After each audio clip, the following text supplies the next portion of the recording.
Thank you, Anthony, and thanks, Aldo, for that. I'll just share my screen here, and we'll get that right. Okay, so that should be visible. So I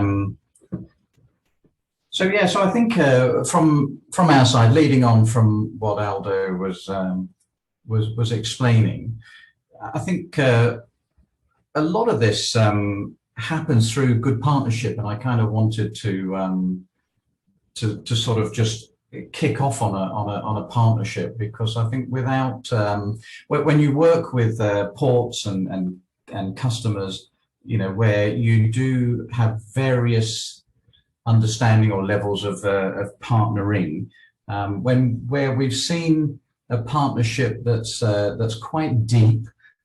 Deep to the point where you are almost one of them, and you're no longer a consultant as such, where you recommend and disappear, but you actually live through the outcomes. So having those partners, for me, enables a lot of this end-to-end to take place and happen in a really positive way, where you are part of the outcome as well. So this is really just about filtering again all the noise and being able to see a jigsaw puzzle with the port and with the customer, with the different people that you're working with, and try, and I think Aldo alluded to this as well, try and make sense of the broader and bigger picture around, you know, what are these words like smart ports and green ports, and we hear a lot of those short, punchy statements, and I think, like anything, when you produce a short statement like a smart port, or in my country where they said get Brexit done, you know, what does it mean? And I think what happens is that people like the short, punchy words and tend to create their own story around them. And that's why I think if you had 10 people in a room in the same port even, they would probably have 10 different views on what a green port or a smart port is. So being able to have a partnership and being able to sit and filter through the noise, be independent in your thoughts around equipment and processes and systems, I think you can get a better, broader, bigger view of this jigsaw puzzle.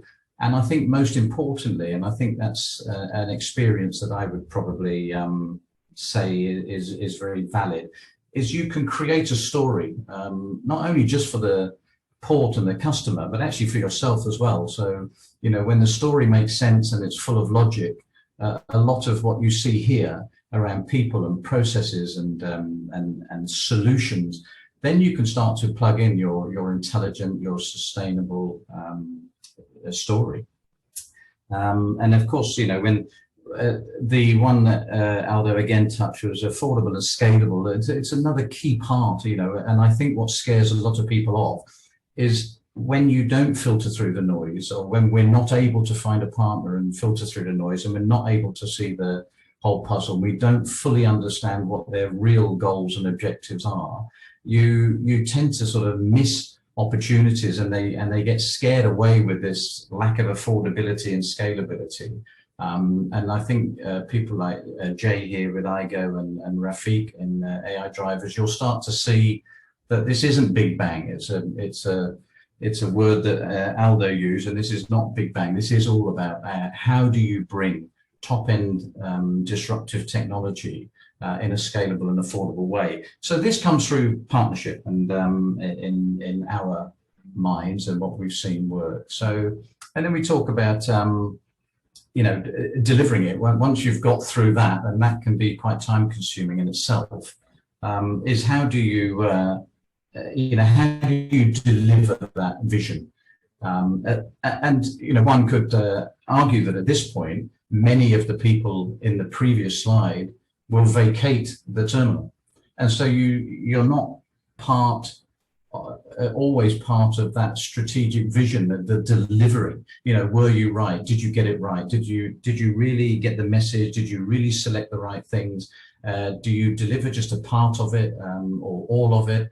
So these are really, for us, really interesting because our desire is always to get to the very end. And, you know, as much as the upfront work can be quite painful when you're trying to capture the technology and sustainability, etc., you don't seem to share the joys of delivering it. So, you know, not everybody is willing to outsource.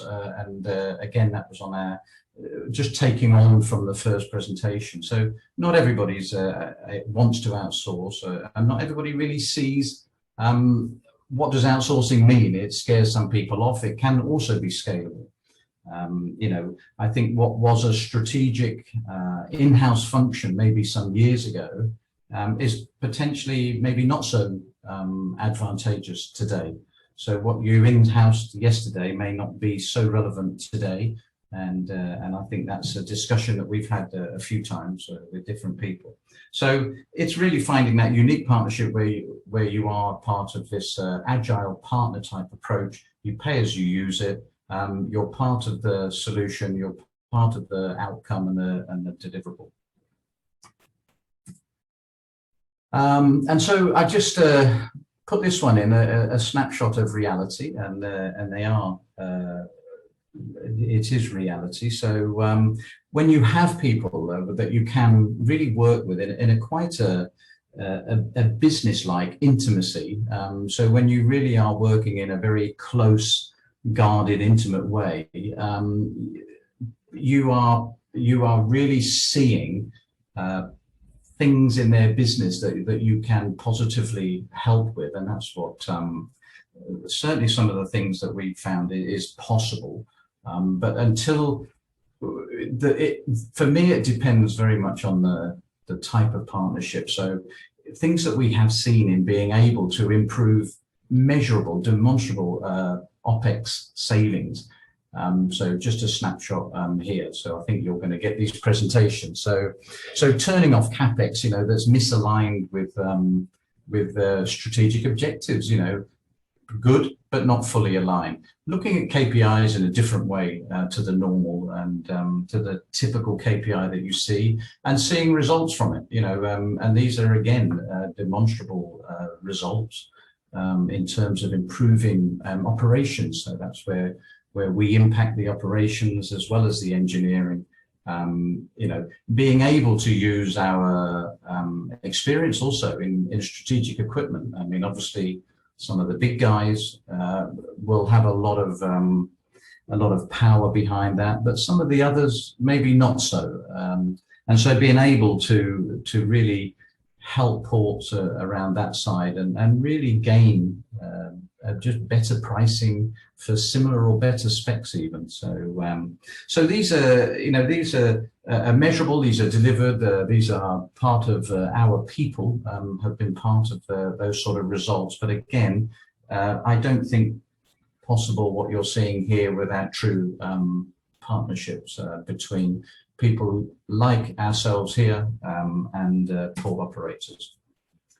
And then something that Anthony picked up, I have to smile because I say sometimes to add value, you first must disrupt. And I actually wasn't going to use disrupt here, but we have started, you know, what some people say is the Amazon of ports, you know, but Amazon obviously used because everybody knows Amazon. So the e-marketplace for spare parts and what have you. So this is an industry first in terms of our industry. The details obviously are not so possible to go through here, but once you see and understand the disruption and the industry first, you will understand.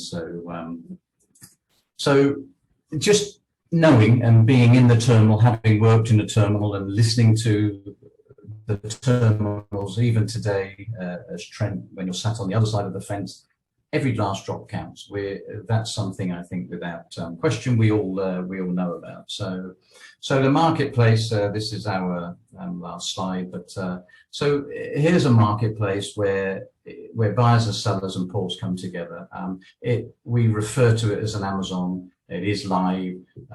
So it operates functionality-wise exactly the same as any of your whatever you're used to, your Lazadas, your Amazons, and what have you. So, I mean, if you look at these, I say disruption because if you look at Amazon in 2004 and Lazada, the same here, big in Southeast Asia, they all started slow. There was a lot of, I think, resistance. It flatlined. There was 2 to 3 years. And then it was just all exponential growth. Obviously, everybody talks about the pandemic, the challenges, digitalization. And so the timing was right. Now, we haven't done this on our own. We have teamed up with the shipping industry. So we're working hand in hand with the shipping lines. We are now live. We are seeing, it's very early days, but there are cost reductions. There is simplicity. There is less procurement cost. There is a faster procurement. And the difference is the specifics that come with this. It looks simple, it is simple, but there is a dedicated effort to, when a terminal switches on, that they only see the parts that are relevant to their terminal. So, and these parts will be anything. So whether it's a bearing, a filter, a motor, a brake, it doesn't matter. So these are all built into the catalog. It's all last mile delivery. All the parts and logistics is costed separated. So the visibility, the transparency, the speed improvements, the cost improvements, this is what we have already seen. It is live, and so, but not without pain. So I won't go into the pain here, but it does have pain. It has pain at the factory, it has pain with the equipment, it has pain with the agents, it has pain with distributors, it has pain with the terminals and the processes and the current processes that are already there. It has pain with systems integration, even though this is fully integrated. So all of those pains is just means you need a very patient and delicate path forward to be able to introduce value-adding, disruptive things like a market place. So this was part of our sustainability and disruption and added value, where we thought the timing was right. And that's us. So trying to keep within this 10-minute and not bore everybody and too much. So Anthony, that's where we are, and I'll hand that back to you if I can.